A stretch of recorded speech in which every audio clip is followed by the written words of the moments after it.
At the end of the day, winners win and entrepreneurs make money. When we accept failure, we find success. When we don't own failure, we'll never find success. About 10 years ago, around 2010, 60% of businesses were family owned. Today it's only 42% because people made excuses. They blamed Obamacare. They blamed the economy. They blamed whatever the hell they could come up with. But how many people during those years started businesses and became millionaires?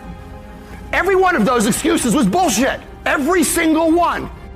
He or she who creates the best reaction wins. And that's what we have to get good at, is we have to understand how to cause people to react. If you own your failure, you'll own your success. So what is personal growth? You know, I think about entrepreneurship. Some of us are in this to do social good and make money. Some of us are into this for political causes and make money. Some of us are just here to make money. But we all have different motivations. So we all define growth differently. Could be a bigger house, a bigger car, whatever it is, we all define it differently. But what is common about growth? Benjamin Franklin, if you do tomorrow what you did today, you will get tomorrow what you got today. That is the definition of not growing. Every day, every hour. How do we find those resources? How do we find the energy, the knowledge to do that? That's what I want to talk about. If you do it the same tomorrow, there's no growth. If you attain the same result tomorrow, there's no growth. So how do we get better? Everybody will talk to you about success. The practices of success, principles of success, blocks of success, platforms of success, steps of success. Every freaking word they can think of, they will put before of success. But I've learned more about failure than anyone. You see, other people get paid to go to promising businesses. I get paid to go into worst businesses you can imagine. What is it about failure? What is the common denominator of failure? How does failure happen? I've learned the walk of failure, the talk of failure, the words of failure, the facial expressions of failure, and I finally landed on the common denominator of failure. The one thing that resides within every failure that could ever exist. And it took me about 130 episodes to figure it out. So, what is the common denominator of failure? Why are you failing? You never say because of me. Oh, it's the competition. It's the economy. It's the president. It's Congress. A few weeks ago, somebody told me it's Greece in California. The euro is taking them down. So, if you wake up tomorrow morning and blame your failure on someone or something else, you have no reason to change, do you? It's that son of a bitch's fault. Son of a gun! I did everything I could. But if you woke up in the morning and looked in the mirror and said, I am failing because of me, the decisions that I make, the energy I put in, I'm not passing the blame. If you look in the mirror tomorrow and say that, you will change. Because nobody likes thinking of themselves as a failure. Certainly not an entrepreneur. Years ago, I used to have a line on my revenue reports for comments. And every day at the end of sales, the GMs would write a comment. So they'd write, snowing, no business. The next day, they'd write, cold, no business.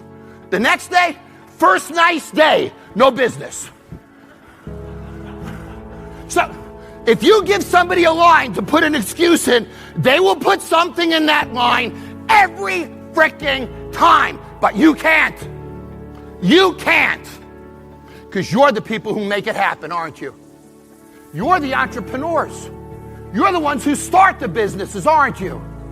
We're the ones who get them capitalized. We're the ones who create jobs. They blamed Obamacare. They blamed the economy. They blamed whatever the hell they could come up with. But how many people during those years started businesses and became millionaires?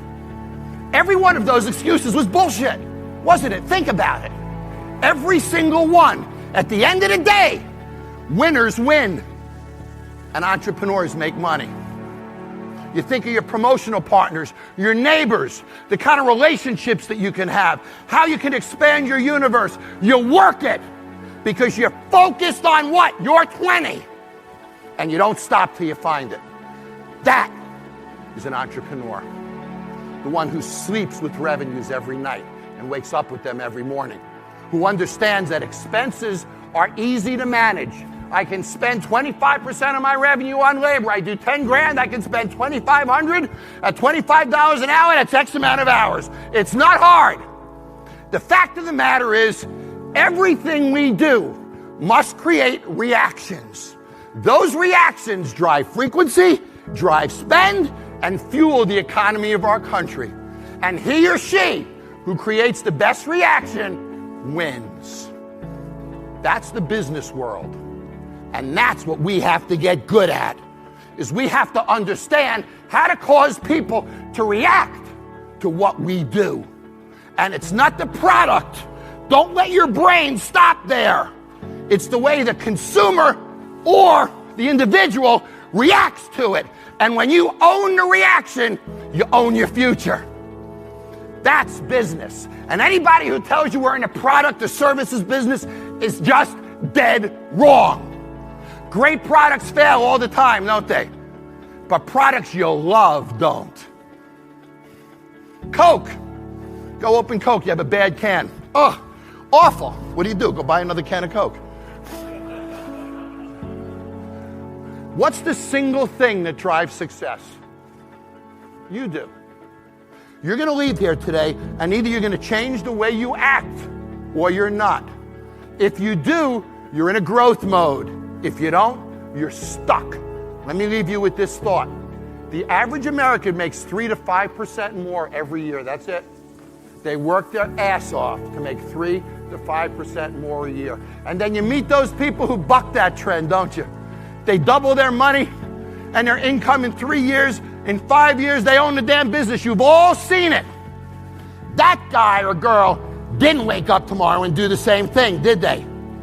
So we can't fall into it. It's the trap, and it's the 3 to 5% trap that happens when we don't advance the way we think.